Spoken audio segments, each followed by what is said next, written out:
This is From Courtroom to Carline, the podcast where we discuss life as a lawyer and a parent. I'm Jenna. And I'm Rick. Your hosts and partners both in the courtroom and in parenting. Join us as we navigate the fascinating worlds of law and family life. Now, this is not legal advice, but in every episode, From Courtroom to Carline is a delightful blend of legal insight and parenting hilarity. Get ready for a roller coaster ride where law meets love and where the gavel meets the Carline.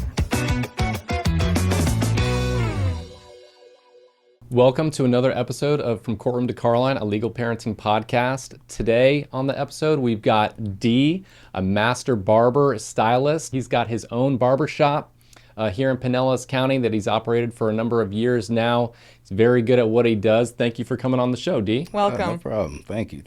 D, I met him when I was working at the public defender's office about 2015.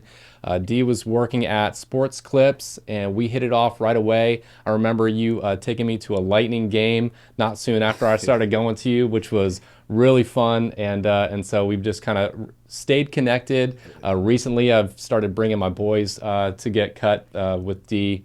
And a funny story is that I tried to cut my oldest one's hair on my own, and I can tell you, parents, it is not as easy as it looks. And I did a terrible job. I couldn't let him go to school like that. Luckily, D was available on a moment's notice to say, hey, yeah, bring him in. I'll clean it up for you. You know, it's okay. And, you know, he cleaned him up and he was able to go to school the next day. So thank you very much for saving my son the embarrassment of what he would have had to go through because of me. Yeah, that's what I do. So D, why don't you tell our listeners where they can find your shop and how they can get in contact with you? I'm at 5160 East Bay Drive. It's Salon Suites. I'm Suite 24. I've had my own shop for 11 years now, and I'm just transitioning the past 3 weeks. So you book online at fanaticalhaircuts.com, and phone number is 727-644-9421.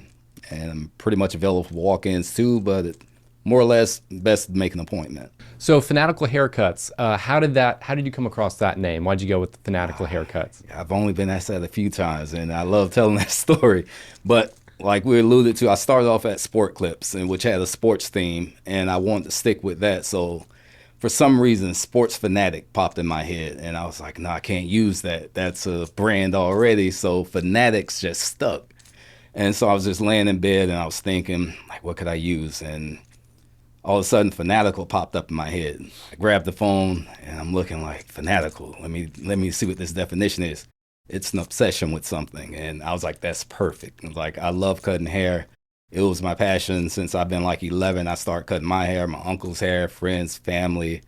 And it's just something that started off as a hobby and just took off. I just started doing it as to make a living. Interesting story. That's a good origin story. And you said something interesting as well, is that you were able to cut your own hair at age 11. And so I've never been able to understand how someone can do that. I had a friend growing up in high school that was able to cut his own hair, did a pretty good job. How do you do that? I don't understand. To me, it's a natural talent. It's like an art. You visualize something and you have to create it before you actually even start it in your head. And then you work muscle memory, hands, eye coordination. It's hard to explain, because you have to have a mirror that you're looking at. Then you're holding the mirror behind your head and you're looking in the mirror. So you're kind of looking and working in reverse. And I'm using my left hand, which my right hand is dominant. And it's just something that always been natural. I can't explain it to other people, but for me, it came natural and it's easy. But other people say I can't work, number one, working in reverse, let alone using my hand that's less dominant. I just can't explain it, but there's an art to it. It's definitely an art. I definitely hear what you're saying, because I know for me, obviously, some people don't want to be in the courtroom in a trial scenario. It's natural to me to be arguing to a jury, arguing my case, just like it's natural for you to be cutting hair in your element. So, I definitely can appreciate and relate to that. Yes.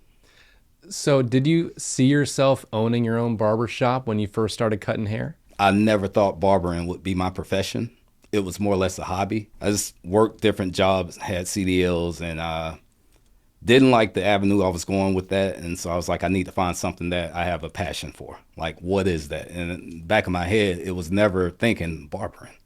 So I sat down and I thought about it. And I was like, I love cutting hair. I'd never get tired of cutting hair. I would do it for free if I had to. And so I looked at it, started looking at people that were doing it full time and making a living, and I really got serious about it at that point. And I was like, okay, if I'm going to get into it, my ultimate goal is to have my own shop where I work for myself. You don't want to work for anyone else. It's nuances that come with that, and you just want to be in control of your situation. So that's when it was like, okay, let me do the steps I need to do to get to where I need to be. And it takes a lot of dedication and motivation, self-motivation. How rewarding is it to work on your business knowing that that's what you like to do? Because lots of people will own a business, but it's not what they want to do or what they like to do. You actually started and run a business where you like to do what you're doing. How rewarding is that for you?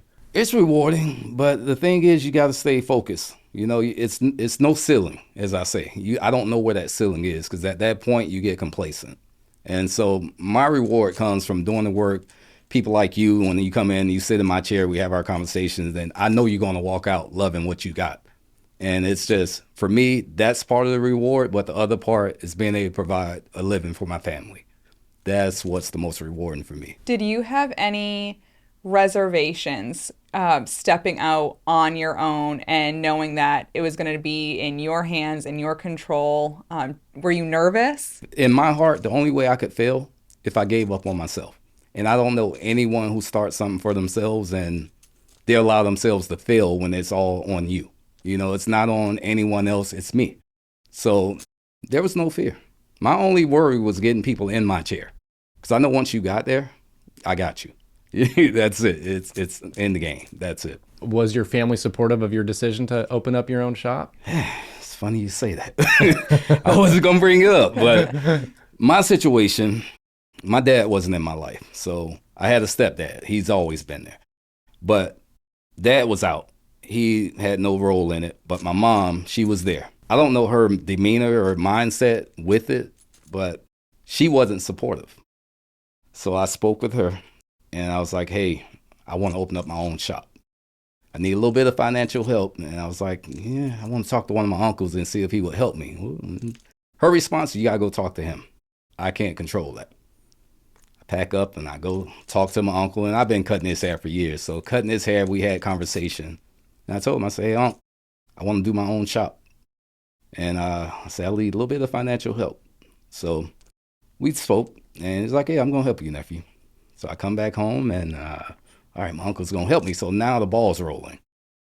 And later down the road, subsequently after a couple incidents, I found out my mom told him not to help me because she didn't think I would succeed.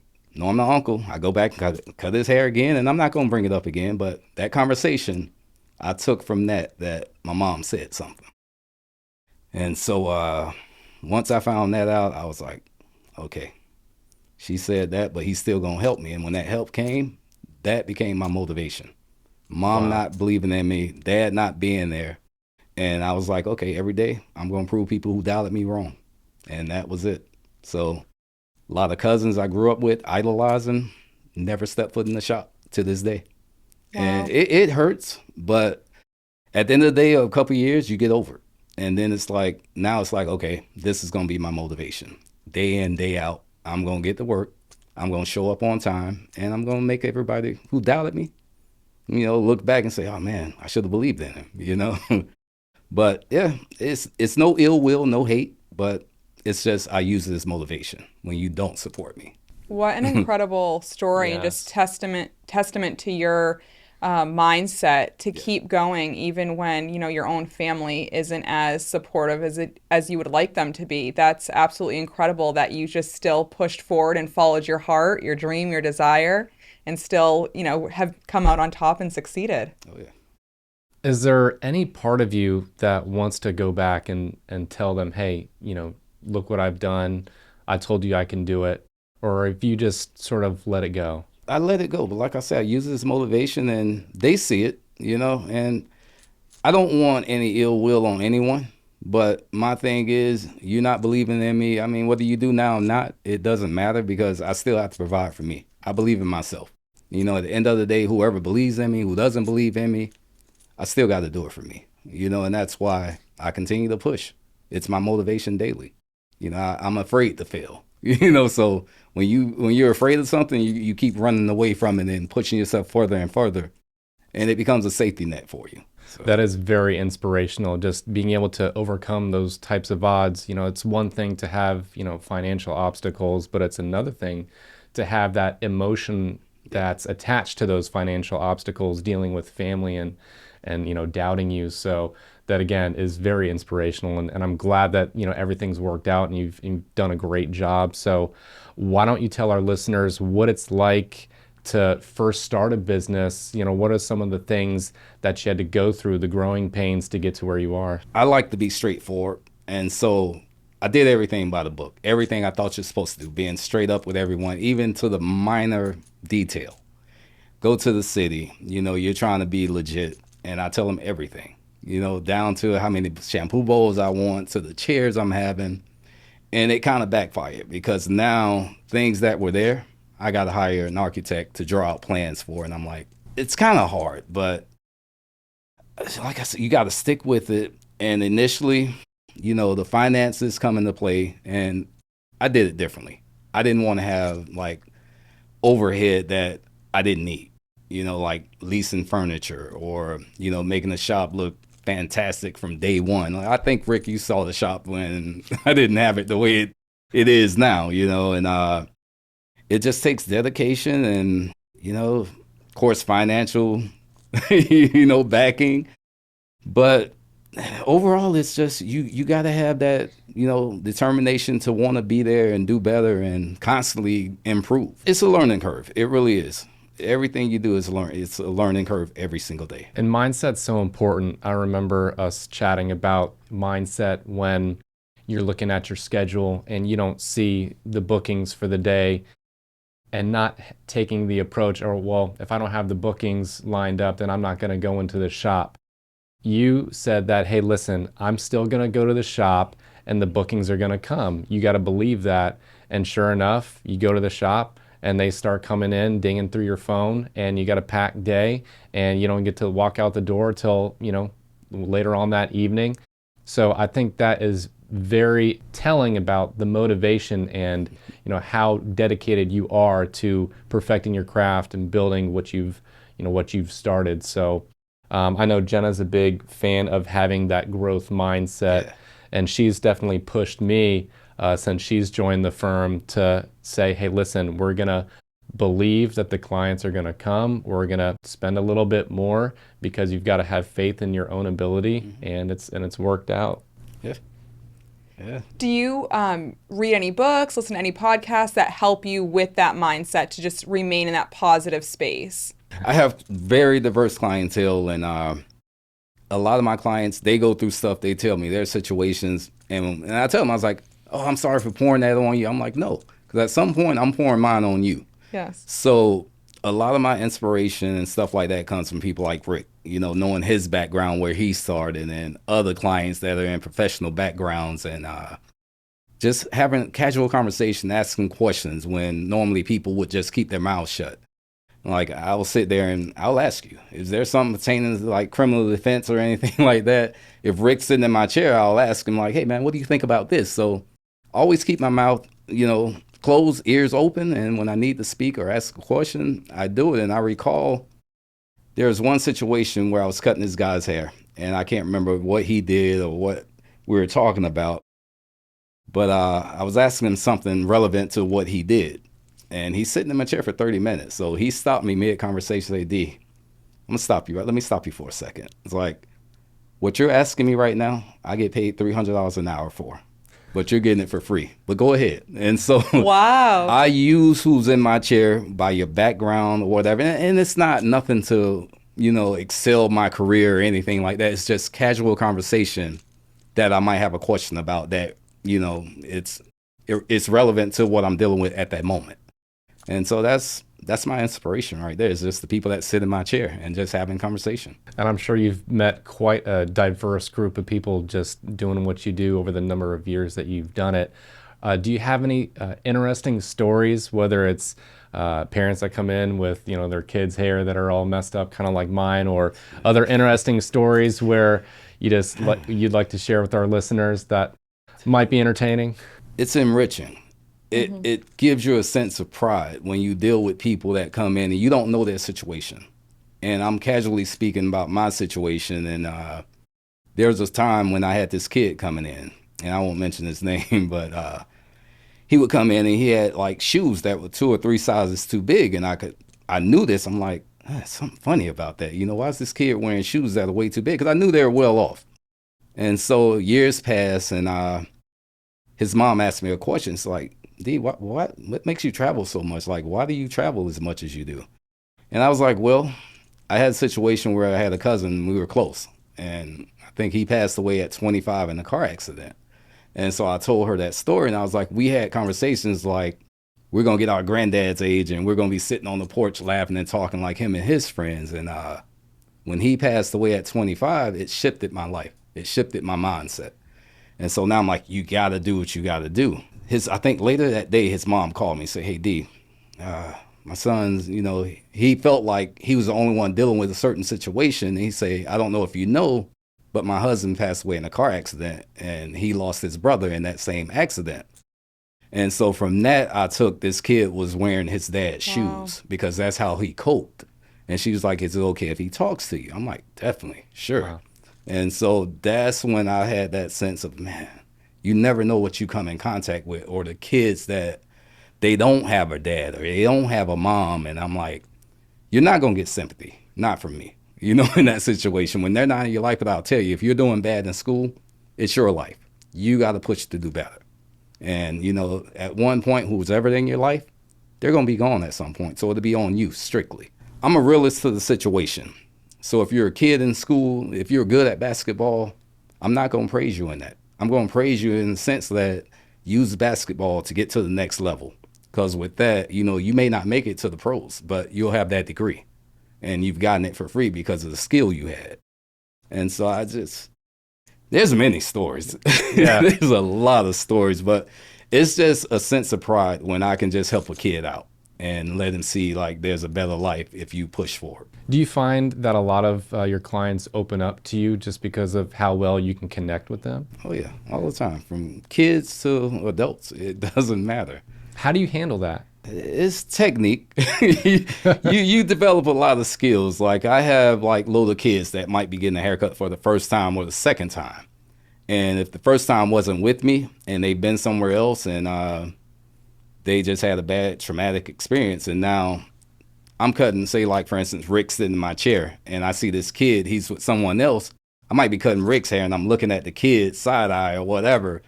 If I get that kid to smile while I'm cutting Rick's hair, I'm like, okay, I got this kid. He's good. He's good. And then once he gets in my chair, it's like the parents are like, oh my God, I'm so sorry. He cut up last time. He couldn't sit still. I was like, no, he'll be okay. And so that kid sits in the chair and he sits perfectly. So it's like you develop a skill set that you just know how to tolerate and deal with a certain situation you're put in. And it makes your job easier, and it makes the parents feel better, and it makes whoever's in your chair feel comfortable with you. And then you develop a rapport with people, and then people love it. You know, it's just, I'm not fake. I can't be fake. I have to be who I am, because it's just, for me, I'm doing what I love. And to cut hair, it's no pressure. I have a friend. She's my best friend. She does hair, makeup, all the things. And we're totally opposite. She's like you, very talkative, likes to talk to people, get to know what they're, you know, who they are, what they're all about. And for me, that's wonderful because I have a hard time opening up. So it's so great that you get to use your gift, you know, to not only make people look great, but also to get them to open up to you, to have those conversations that maybe they are, you know, wanting to have with somebody but can't. So I definitely give you a lot of credit for that, because that's how me and my best friend just became so close, because she would push me and ask me those questions, and we just became close that way. It almost seems like you're more than just a stylist, you're a counselor, you know, to certain people. So I'm sure that you've had to give a lot of advice, or people ask you for a lot of advice on subjects that may have nothing to do with how they look. So I think that's probably a skill that you've had to develop over time. And, you know, did you see yourself having to take on that role when you first got into this business? No, I didn't. I really didn't. But like you say, you develop that, and You just have to realize that people will open up to their stylist or their barber more than anybody else because they see you, they get comfortable with you. And it's not easy at times because you want to laugh and be happy and joke with people, talk about sports or whatever you might have seen on TV. But there's a time when the guy comes in and you're always talkative and laughing with him. And then he's sitting down, he's not himself. You're like, hey, what's going on, man? Well, you're not yourself. Oh man, mom's terminal, dad's terminal. And now you got to cut that off and you got to deal with his emotions. And it doesn't matter if you want to deal with it or not. It's just, you have to deal with that. And it's like, it's not always fun, but it's a part of being human. And to me, it's not really a sad moment, but it's just, okay, how can I get him out of this funk? Although I know it's not going to change his situation, but to make him feel good for that moment, I'll listen. Well, hey man, at the end, I'm like, if you need anything, let me know, because whatever you need, I mean, I'm there. I've had a situation where someone's parent died, and probably known them for like a year. But they came to me and say, hey, D, mom passed away. We're doing her wake, this day, this time. In my mind, I look at that like, you know what? This person could have invited anyone. The fact that they came to me, I have to show up. Whether it's for 10 minutes, 20 minutes, an hour, I'm going to show face to say, hey, I support you, whatever. And it just leads back to just building that rapport with people. And you just let them know how genuine you are. And it's not about the money. It's about building relationships that's going to last beyond business, and it's just what I pride myself on, honestly. It's fun time. It's mostly fun times. And I think it's great that it just, again, you're a great person and you just take those emotions that people are feeling and you help them out through that. And that's phenomenal that you're able to do that. Yeah. So Dee, why don't you tell our listeners one more time where they can find you and how they can get in contact with you? It's www.fanaticarhaircuts.com. And the phone number is 727-644-9421. I'm always taking new clients. And I'm located in Largo. It's 5160 East Bay Drive. And it's the Tri-City Plaza. It's inside the Salon Suites. Well, thank you again, Dee, Thank for you. coming on the show. This is truly inspirational. So when we come back, we'll do our segment on what happened to Florida Man.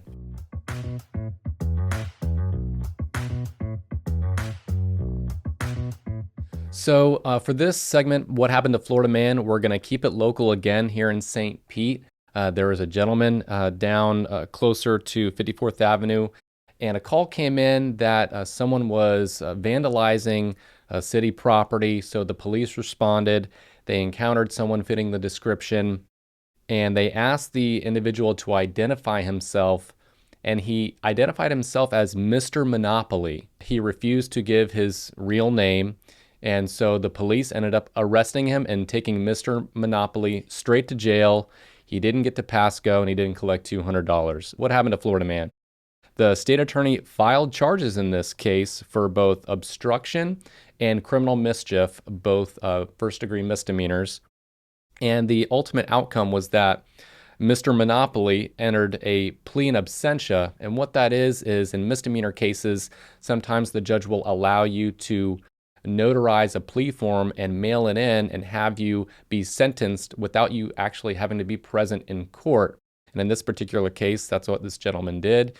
He pled no contest, and was sentenced to court costs and fines. No probation, no jail time apart from when he was initially arrested. So for all our listeners, there is something called a plea in absentia, where if you've got a misdemeanor, you can talk to your lawyer and get them to see if you can plea through the mail and not even have to appear in court. And just real quick, you cannot do that for a felony. So if you are pleading to a felony charge, you have to be in court. But for misdemeanors, you're able to do the plea in absentia, which helps since a lot of people come down here on vacation in Florida and go back home, and sometimes they leave with charges. So it's always good that we have the option to do a plea in absentia. So that's been another episode of From Courtroom to Carline, a legal parenting podcast.